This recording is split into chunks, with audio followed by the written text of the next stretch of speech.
फिर रात हो गई थी। आसमान बादलों से घिरा हुआ था। हल्की बारिश भी शुरू हो गई थी।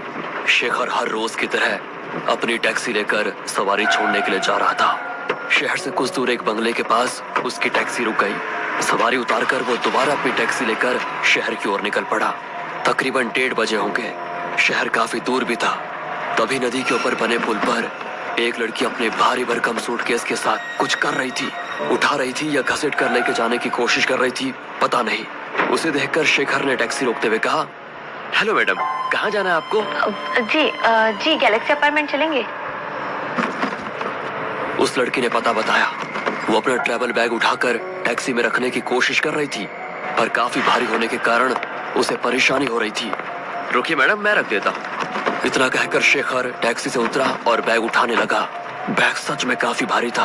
बैग को टैक्सी की पिछली डिक्की में रखकर शेखर ने मजाक में कहा, अरे मैडम, सारा सामान एक ही बैग में रखने के बजाय एक और बैग में रख लिया होता तो आपको परेशानी नहीं होती, और मुझे भी सच में। और हंसकर वो अपनी सीट पर बैठ गया। वो लड़की भी पिछली सीट पर बैठ गई। शेखर टैक्सी शुरू करके चलाने लगा और इस तरह उनका सफर हुआ शुरू। मैडम, इतनी रात को कहाँ से आ रही हैं आप? वैसे मतलब कहीं घूमने गई थी क्या? घूमने नहीं गई थी, बल्कि आई हूँ नौकरी की तलाश में। मतलब आप यहाँ की नहीं? जी नहीं।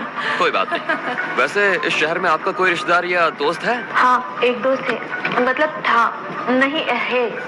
है मतलब आप कहना क्या चाहती हो?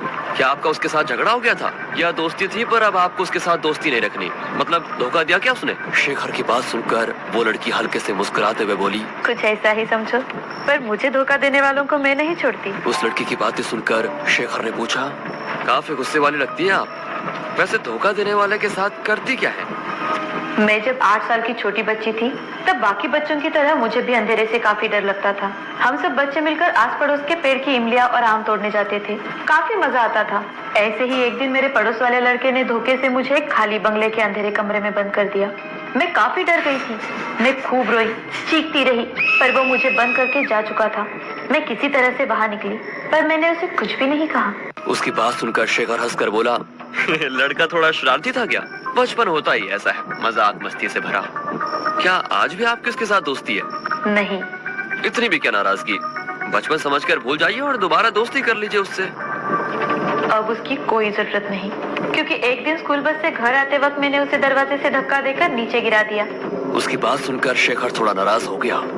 इतना गुस्सा ठीक नहीं है। अगर वो लड़का किसी गाड़ी के नीचे आ जाता तो?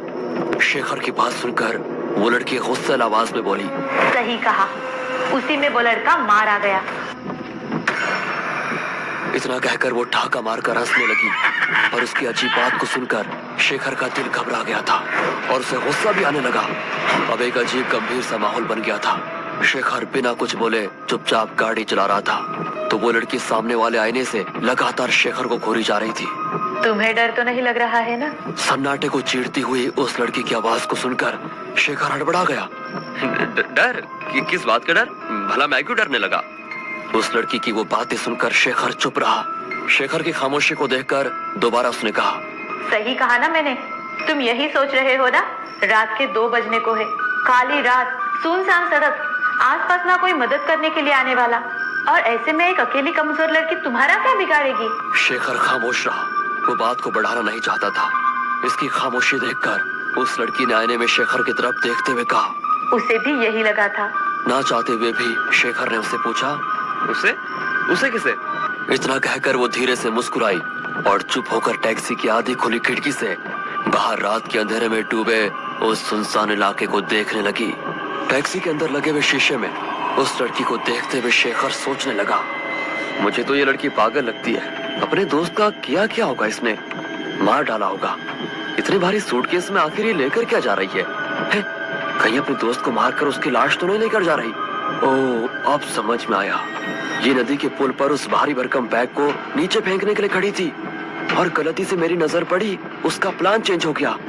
दिल तो कर रहा है इसे सीधा पुलिस स्टेशन लेकर जाऊं, पर ये तो शातिर लग रही है। कहीं उस दोस्त के खून का इल्जाम मुझ पर न लगा दे। नहीं, चुप रहता हूँ। शेखर का परेशान चेहरा देखकर वो बोली, कुछ परेशान लग रहे हो, पर तुम्हें डरने की कोई जरूरत नहीं। इतना कहकर वो उस आईने से शेखर को ताड़ने लगी। चलो, मेरी अपार्टमेंट आ गई, यहाँ से आगे वाले गेट से अंदर लो। उस लड़की की आवाज को सुनकर शेखर होश में आ गया। सामने एक अपार्टमेंट था। थोड़ा पुराना होने के बावजूद कुछ कुछ कमरों में ही लोग रह रहे थे। गेट पर कोई वॉचमैन नहीं था और गेट भी आधा टूटा हुआ था। शेखर ने टैक्सी रोकी। वो लड़की नीचे उतरी और पीछे डिक्की खोलकर अपना वो भारी भरकम बैग निकालने लगी, पर कहाँ, उसके बस की बात थोड़ी थी उसे उठाने की।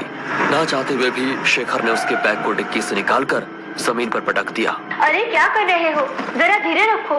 अरे आप तो ऐसे बोल रही हो जैसे बैग के अंदर सामान नहीं बल्कि कोई जिंदा इंसान हो। इतना कहकर शेखर अजीब सा मुस्कुराया।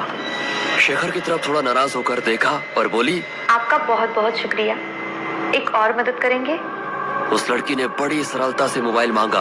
अब ना चाहते हुए भी शेखर ने उसे मोबाइल दिया और टैक्सी में बैठ गया।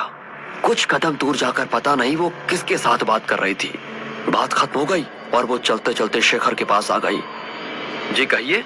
मेरे रूममेट फोन नहीं उठा रहे और इतना भारी बैग में तीसरी मंजिल तक नहीं ले जा सकती। कोई और चारा शेखर के पास नहीं था। वो भारी भरकम बैग लेकर शेखर एक एक मंजिला तय करके तीसरे मंजिल तक पहुंचा। वो लड़की एक कमरे के पास रुक गई। शेखर भी बैग दरवाजे के पास रखकर कुछ दूर खड़ा हो गया। उस लड़की ने बैल बजाई। तभी शेखर ने देखा कि सीढ़ियां चढ़ते हुए एक इंस्पेक्टर और 2 कांस्टेबल उसकी तरफ आ रहे हैं। शेखर अब पूरी तरह से उस लड़की के जाल में फंस चुका था। पुलिस को आता देखकर दरवाजे के पास खड़ी वो लड़की मन ही मन मुस्कुरा रही थी। पुलिस वाले ने शेखर के पास आकर कहा, चलो दीवार के पास खड़े हो जाओ। शेखर इतना डर गया था कि उसके हाथ पैर जम गए थे। सिर्फ एक पल में उसका बदन पसीना पसीना हो गया था। एक कांस्टेबल ने बैग की चैन खोली तो अंदर का नजारा देखकर इंस्पेक्टर ने अपने सिर से टोपी निकालकर हाथ में ले ली। तभी दरवाजा खुलने की आवाज आई। एक 25 साल का लड़का दरवाजे के अंदर खड़ा था। उसे देखते ही पुलिस ने कहा, अब लाश भी मिल गई है, अब थाने चलकर बताओ कि अपने दोस्त को कैसे और क्यों मारा तुमने। इंस्पेक्टर की बातें सुनकर शेखर ने डरी सहमी नजरों से उस खुले बैग को देखा तो उसमें उसी लड़की की लाश थी जिसे वो यहाँ तक लेकर आया था। उसने आसपास देखा तो वो लड़की कहीं नजर नहीं आ रही थी। तब इंस्पेक्टर ने शेखर से कहा, पुलिस की मदद करने के लिए शुक्रिया। तुम्हारी वजह से आज हम इस कातिल को पकड़ पाए हैं। इस पर हमें 4 लड़कियों की हत्या करने का शक था और उन लड़कियों की लाशें इसने गायब कर रखी थी, लेकिन तुम्हारी वजह से पहली बार लाश पुलिस के हाथ लग गई है। तुम्हारा फोन आते ही हम झट से निकले और हाँ, तुम्हें कोई परेशानी हमारी तरफ से नहीं होगी। तब शेखर को याद आया कि उस लड़की ने उसके मोबाइल से अपने रूममेट को नहीं बल्कि पुलिस को फोन किया था, वो भी शेखर की आवाज में।